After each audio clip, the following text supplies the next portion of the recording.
నమస్తే. సింహరాశి వారికి 2025 లో డిసెంబర్ మంత్ ఎలా ఉందో మనం చూద్దాం. ముందుగా సింహరాశి నాకు చాలా ఎక్కువ మంది ఫోన్లు చేసి పర్సనల్ గా ఫ్రెండ్స్ చాలా మంది ఉన్నారు. చాలా రూఢీగా కూడా అడుగుతూ ఉంటారు. అది మీకు చాలా వీడియోస్ లో కూడా చెప్పుకున్నాను. నాకు బాగా క్లోజెస్ట్ ఫ్రెండ్స్, క్లోజెస్ట్ క్లయింట్స్ అనమాట. ఎనీ టైం అయినా సరే, మిడ్ నైట్ అయినా సరే వాళ్ళు ఫోన్ చేసి అడుగుతూ ఉంటారు. సో అందరూ బాగా రిలేటివ్స్ ఉన్నారు, ఫ్రెండ్స్ ఉన్నారు, ఎన్ఆర్ఎస్ ఉన్నారు, అబ్రాడ్ లో చాలా మంది సెటిల్ అయిన వాళ్ళు ఉన్నారు, రకరకాల వాళ్ళు ఉంటున్నారు. షష్టాష్టకం నాది మకర రాశి, వాళ్ళది సింహరాశి. షష్టాష్టకం అంటారు. నాకు వాళ్ళకి సడన్ గా జర్కులు ఇస్తుంటారు, నేను సడన్ గా వాళ్ళు ఇస్తూ ఉంటాను. ఇదేమంటారు, Tom and Jerry kind of combinations మకర రాశి సింహరాశి. సో వాళ్ళు అడిగేది కూడా నాకు అలానే ఉంటుంది. మీకు చాలా సార్లు చెప్పుకున్నాను. కొంతమంది ఫ్రెండ్స్ ఏంటంటే మా గురించి అలా చెప్పారు అని అడుగుతారు. ఏమైంది అని చెప్తాను నేను. నాకు చాలా నెగిటివ్ గా చెప్పారని అడుగుతూ ఉంటారు. మరి నెగిటివ్ గా ఉంటే నెగిటివ్ ఉన్నప్పుడు నెగిటివ్ గా చెప్పాలి కదా. పోనీ ఒక పని చేయండి, నెక్స్ట్ టైం నేను షూట్కి వెళ్ళేటప్పుడు మీ స్క్రిప్ట్ నాకు ఇవ్వండి, నేను మీ స్క్రిప్ట్ చదివేస్తానని చెప్తూ ఉంటాను. సరదాగా అలా జోక్ చేస్తూ ఉంటాను. ఈ రాశి వాళ్ళకి చాలా క్లోజ్ వాళ్ళు ఉన్నారు కాబట్టి ఒకటి మనకి శాస్త్రంలో చెప్పింది, వీళ్ళకి అష్టమ శని నడుస్తుంది. అష్టమ శనిలో ఏమేమి ప్రాబ్లమ్స్ ఉంటాయి అనేది మనం ఒకసారి ఆల్రెడీ డీటెయిల్ గా చూసుకున్నాం. మనకి ఉగాది రాశి ఫలాల దగ్గర నుంచి 2025 రాశి ఫలాలు కూడా టోటల్ ఇయర్ ప్రిడిక్షన్ కూడా చెప్పుకున్నాం. అయితే ఈ టైంలో వీళ్ళకి అష్టమ శని ఉండటంతో ఏమైంది అంటే, భార్యాభర్తల మధ్య గొడవలు వస్తూ ఉంటాయి, బిజినెస్ లో సరిగా కలిసి రాదు, జాబులు కోల్పోయే అవకాశం ఎక్కువగా ఉంటుంది, సమాజంలో గౌరవ ప్రతిష్టలు పోయే అవకాశం ఎక్కువగా ఉంటుంది. వీళ్ళకి ఇంకో మాట చెప్పాలంటే రిలేషన్షిప్ ఇష్యూస్ కూడా వచ్చే అవకాశం చాలా ఎక్కువగా ఉంటుంది. ఈ రాశిలో సింహరాశితో వేరే రాశులు కనుక కలిసి ఉంటే, శని ప్రభావం ఉన్న రాశులు కలిసి ఉంటే అవి చూసుకుంటే మీకు ధనుసు రాశి, నెక్స్ట్ కుంభరాశి, మీనరాశి, మేషరాశి. మీ ఇంట్లో లేదంటే మీ స్పౌస్ ఎవరైనా గనక ఈ ఈ ఇందాక చెప్పుకున్న రాశులు ఉంటే ప్రాబ్లమ్స్ ఇంకా చాలా ఎక్కువ అవకాశం ఎక్కువగా ఉంటుంది, చాలా రిస్కీగా ఉంటుంది. అందుకని ఇందాక చెప్పిన ఫస్ట్ 5 ప్రాబ్లమ్స్ ఏదో ఒక ప్రాబ్లం ట్రిగర్ అయ్యే అవకాశం చాలా ఎక్కువగా ఉంటుంది. కేర్ఫుల్ గా ఉండటం ఎంతైనా అవసరం. మనం డిసెంబర్ మంత్ చూసుకుంటే, డిసెంబర్ మంత్ కి 3 విశిష్టతలు ఉంటాయండి, అందరికీ తెలిసిందే. ఫస్ట్, ఈ మాసం మనకి ఇయర్ ఎండ్ మాసం కాబట్టి ఒకసారి ఈ మంత్ అంతా, ఈ ఇయర్ అంతా ఎలా ఉంది, మనకు అనుకూలంగా ఉందా, ప్రతికూలంగా ఉందా, ఒకవేళ ప్రతికూలంగా ఉంటే ఏం చెయ్యాలి, దానికి కావాల్సిన రెమెడీస్ ఏంటి తెలుసుకుని అవి చేసుకోగలగాలి. నెంబర్ 2, ఈ మంత్ 16th నుంచి మనకి ధనుర్మాసం స్టార్ట్ అవుతుంది. ఎప్పుడైతే ధనుర్మాసం స్టార్ట్ అవుతుందో మనకి అది సంక్రాంతికి నిలబెట్టడం అంటారు. ఈ టైంలో కళ్ళాపులు చదవటం, తర్వాత ముగ్గులు పెట్టడం, రంగోలీ పెట్టడం, గొబ్బెమ్మలు పెట్టడం, హరిదాసులను చుట్టడం, ఒక కంప్లీట్ పండగ వాతావరణం, ఊరంతా అలంకార ప్రాయంగా ఉంటుంది. ఈవెన్ సిటీలు కూడా చాలా చక్కగా ఉంటారనమాట. సో ఇది మనకి రెండో ముఖ్యమైన విశిష్టత. మూడోది, చాలా మంది ఆల్రెడీ మీరు ఎక్స్పీరియన్స్ అయ్యి ఉంటారు. మనకి ఎన్ఆర్ఐలు కానివ్వండి, ఐటీలో చేస్తున్న వాళ్ళకి కానివ్వండి, డిసెంబర్ మంత్ లో డౌన్ టైం అంటారు. ఎక్కువగా ఒక 15 days సర్వర్స్ లో హోల్డ్ లో ఉండటము, లేదంటే జీరో కోడింగ్ కానీ ఇలా రకరకాల పేర్లతో పిలుస్తూ ఉంటారు. ఎక్కువగా ఈ టైంలో లీవ్ బ్యాలెన్స్ లో ఉన్నా కానీ, లీవ్ పెండింగ్ లో ఉన్నా కానీ, ఇలా హెచ్ఆర్ కూడా కాల్ చేసి వెకేషన్ ప్లాన్ ఏంటి, టూర్ ప్లాన్ ఏంటి అనేసి ఇలా అడుగుతూ ఉంటారు, ఎన్ని రోజులు తీసుకుంటున్నారని చెప్పేసి. సో ఈ టైంలో కొంతమంది కస్టమర్స్ వెకేషన్స్ ఎంజాయ్ చేస్తూ ఉంటారు.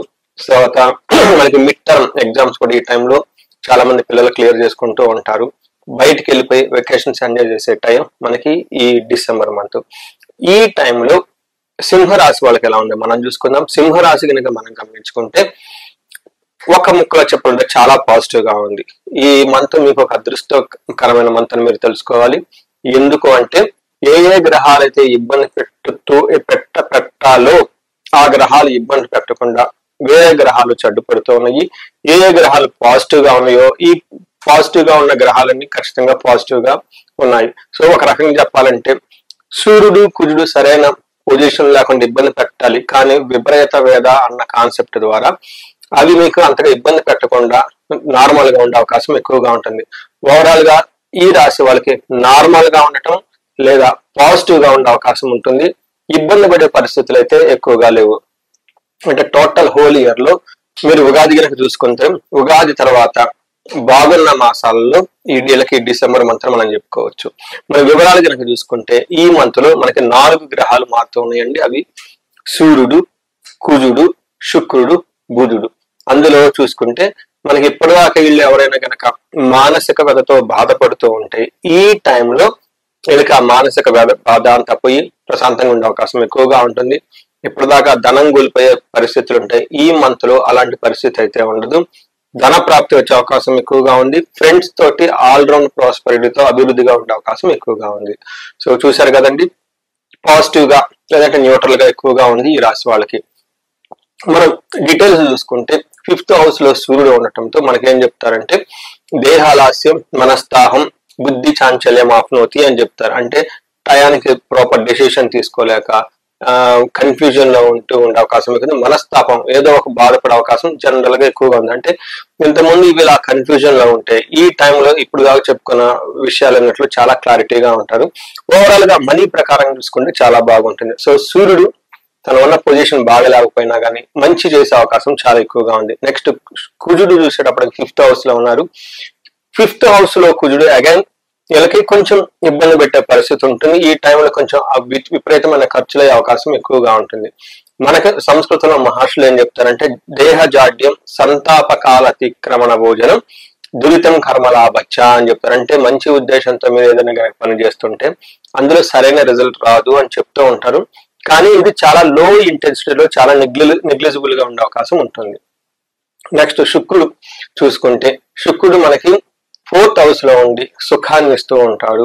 ఇంటికి సంబంధించిన వ్యవహారాల్లో, బంధువులకు సంబంధించిన వ్యవహారాల్లో చాలా చక్కటి యోగ్యతను ఇస్తూ ఉంటారని చెప్తారు. మరి సంస్కృతంలో మహర్షులు ఏం చెప్తారంటే స్వబుద్ధి బంధు సన్మానం, స్త్రీ సంభాషణ సంభ్రమ, పుత్రమిత్ర కళాత్రాది విద్యాగోష్ఠు సుఖే భృగో అని చెప్తూ ఉంటారు. అంటే శుక్రుడు 4వ ఇంట్లో ఉంటే స్వబుద్ధి, ఓన్ ఇంటెన్షన్స్ తోటి బాగా వర్క్ చేస్తారు. బంధు సన్మానం, బంధువుల నుంచి మంచి అప్రిషియేషన్ వస్తుంది. స్త్రీ సంభాషణ సంభ్రమ, ఎవరైతే జెంట్స్ ఉంటారో లేడీస్ తో చక్కగా మాట్లాడటానికి ఎక్కువగా ఉత్సాహం చూపిస్తుంటారు. ఫ్రెండ్లీనెస్ గా ఎక్కువగా ఉంటుంది. తర్వాత ప్రేమికుల మధ్య అన్యోన్యత, తర్వాత రిలేషన్షిప్స్ లో ఉన్న వాళ్ళ మధ్య మంచి ఏమంటారు ఒక హెల్దీ అట్మాస్ఫియర్ అయితే ఖచ్చితంగా ఉంటుంది. అంతేకాకుండా ఫ్రెండ్స్ తోటి, తర్వాత పుత్రమిత్ర కళాత్ర అంటారు. అంటే ఇక్కడ మీరు చూసుకుంటే ఫ్రెండ్స్ తోటి, తర్వాత పిల్లలతోటి, స్పౌస్ తో చక్కగా ఒక హై లెవెల్ డిస్కషన్ చేస్తూ ఉన్నతంగా ముందుకెళ్ళిపోయే టైంలో వీళ్ళు ఉన్నారు. అంతేకాకుండా ఓవరాల్ గా ప్రొఫెషనల్ మ్యాటర్స్ లో గ్రోత్ ఉంటుంది, గెయిన్ ఉంటుంది, మనీ గెయిన్ కూడా ఉంటుంది. చూసారు కదండి, ఈ రాశి వాళ్ళకి ఈవెన్ బుధుడు కూడా చక్కగా మంచి లక్కునిస్తున్నారు వీళ్ళకి. ఓవరాల్ గా చూసుకుంటే సింహరాశి వాళ్ళకి ఈ మాసంలో డిసెంబర్ మంత్ లో చాలా చక్కగా ఉంటుందని మనం చెప్పుకోవచ్చు. నెక్స్ట్ మనకి సంస్కృతంలో మహర్షులు ఒక కాన్సెప్ట్ ఇచ్చారు జ్యోతిష శాస్త్రంలో, దాన్ని మనకి అంగగోచారం అంటారు. ఈ అంగగోచారం ప్రకారం చూస్తే నక్షత్రం ప్రకారం కూడా మనకి ఎలా ఉందో తెలుసుకోవచ్చు. అది మఖ, పూర్వ పాల్గొని, ఉత్తర పాల్గొని నక్షత్రాలు. ఇందులో మఖా నక్షత్రం వాళ్ళకి చూసుకుంటే చాలా జయప్రదంగా ఉంటుంది, ధన ప్రాప్తి ఉంటుంది, విజయం ఉంటుంది. అయితే వీళ్ళకి బంధించబడినట్లు ఉండే ఒక పరిస్థితి ఉంటుంది. భయం గొలిపే పరిస్థితులు కూడా వీళ్ళకి వచ్చే అవకాశం ఎక్కువగా ఉంటుంది. ఇక్కడ బంధించబడటం అంటే సరైన క్లారిటీ లేకుండా, లేదంటే ఫ్యూచర్ ఎలా ఉంటుందో అన్న ఒక సందిగ్ధతను ఉండే అవకాశం ఎక్కువగా ఉంటుంది. నెక్స్ట్ పూర్వ పాల్గొనే వాళ్ళకి జయప్రదంగా ఉంటుంది. తర్వాత భయము, బంధనము, కలహము అంటే వీళ్ళకి కొంచెం ఇవి పరిస్థితులు ఎక్కువగా ప్రతికూలంగా ఉండే అవకాశం ఉంటుంది. నెక్స్ట్ ఉత్తర పాల్గొనే నక్షత్రం వాళ్ళకి జయప్రదంగా ఉంటుంది, ధనలాభం ఉంటుంది, విశేష ధనలాభం కూడా ఉంటుంది. అది వీళ్ళకి బంధించబడినట్లు ఉండే పరిస్థితి. తర్వాత గొడవలు ఎక్కువయ్యే అవకాశం ఎక్కువగా ఉంటుంది ఈ నక్షత్రం వాళ్ళకి. వీటితో పాటు మీరు మఖా నక్షత్రం వాళ్ళకి, పూర్వ పాల్గొనే నక్షత్రం వాళ్ళకి, అలానే ఉత్తర పాల్గొనే నక్షత్రం వాళ్ళకి బుద్ధి నాశనం. అంటే ఈ నక్షత్రం వాళ్ళు ఒక రాంగ్ డెసిషన్ తీసుకొని తద్వారా వీళ్ళు తర్వాత ఇబ్బంది పడే అవకాశం ఎక్కువగా ఉంటుంది. మిస్టేక్స్ ఎక్కువ చేసే అవకాశం ఎక్కువగా ఉంటుంది. ఇంటెలిజెన్స్ చాలా తక్కువగా ఉండేసి ప్రాపర్ గా కాంప్రహెండ్ చేయలేక ట్రాన్సాక్షన్స్ అధికంగా చేసే అవకాశం ఎక్కువగా ఉంటుంది. ఇంతేకాకుండా వీళ్ళకి పశు నాశనం, ఉత్తర పాల్గొనే నక్షత్రం వాళ్ళు ఎవరైనా కనుక ఉంటే వీళ్ళకి సపోర్ట్ ఇచ్చే సిస్టమ్, కార్లు కానివ్వండి, సిటీలో ఉన్న బైకులు కానివ్వండి, ఇంకొక కొన్ని విషయాల్లో ఇబ్బంది పడే అవకాశం ఎక్కువగా ఉంటుంది. అదే మనకి విలేజెస్ లో ఉన్న వాళ్ళకి అగ్రికల్చరల్ డామినేటెడ్ లో ఎవరైనా ఉంటే వాళ్ళకి అగ్రికల్చరల్ రిలేటెడ్ వ్యవహారాల్లో ఏమంటారు చాలా కొంచెం ఇబ్బంది పడే అవకాశం ఎక్కువగా ఉంటుంది. సో ఓవరాల్ గా కనుక చూసుకుంటే ఈ రాశి వాళ్ళకి అన్ని వ్యవహారాలు చాలా బాగుందని మనం తెలుసుకోవచ్చు. ఈ రాశి వాళ్ళకి ముఖ్యంగా పరిహారాలు కనుక చూసుకుంటే సింహరాశి వాళ్ళకి శని పిప్పలాద స్తోత్రం ఒకటి ఉదయం సాయంత్రం చదువుతూ ఉండాలి. హనుమాన్ కార్యసిద్ధి మంత్రము లేదా హనుమాన్ చాలీస రెగ్యులర్ గా చదువుతూ ఉండాలి. ఇది అష్టమ శనికి సంబంధించిన పరిహారంగా మీరు భావించుకోవచ్చు. వీటితో పాటు ఎవరికైనా భార్యాభర్తల మధ్య సరైన సఖ్యత లేకపోతే అన్యోన్య దాంపత్య పాశుపత అభిషేకము లేదా విశ్వావసు గంధర్వరాజ విశేష హోమం అంటే వాళ్ళకున్న తీవ్రతను బట్టి చేసుకుంటూ ఉంటే వాళ్ళ మధ్య అన్యోన్యత పెరుగుతూ ఉంటుంది. ధనానికి ఇబ్బంది పడుతూ ఉంటే స్వర్ణలక్ష్మి విశేష హోమము లేదా కుబేర పాశుపత అభిషేకం మీకున్న సమస్య యొక్క తీవ్రతను బట్టి చేసుకుంటూ ఉండాలి. వీటన్నిటితో పాటు ఇంకా మీకు శత్రు బాధలు విపరీతంగా ఉన్న చండీ హోమము, చండీ పారాయణం చేయించుకోవటం, లేదంటే సుదర్శన హోమం చేయించుకోవటం, ఇవి చేసుకుంటూ ఉండాలి. వీటితో పాటు ఇంకా ఎవరికైనా వేరే ఇతరాత్ర కనుక సమస్యలు ఉంటే ఇంకా హెల్త్ కాంప్లికేషన్స్ ఎవరికైనా ఉన్నా కానీ వీళ్ళకి అమృత మృత్యుంజయ పాశుపత అభిషేకము లేదంటే విశేష హోమం చేస్తే వీళ్ళకి హెల్త్ విషయంలో చాలా బాగుంటుంది, ఇంప్రూవ్మెంట్ ఉంటుంది.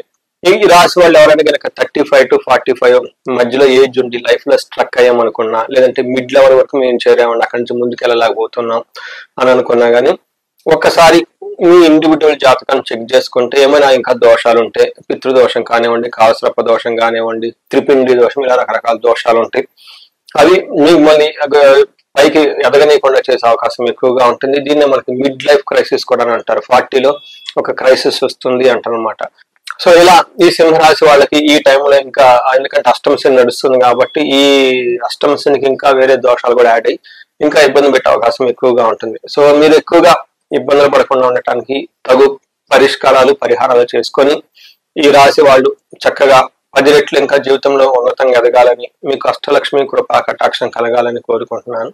నమస్తే.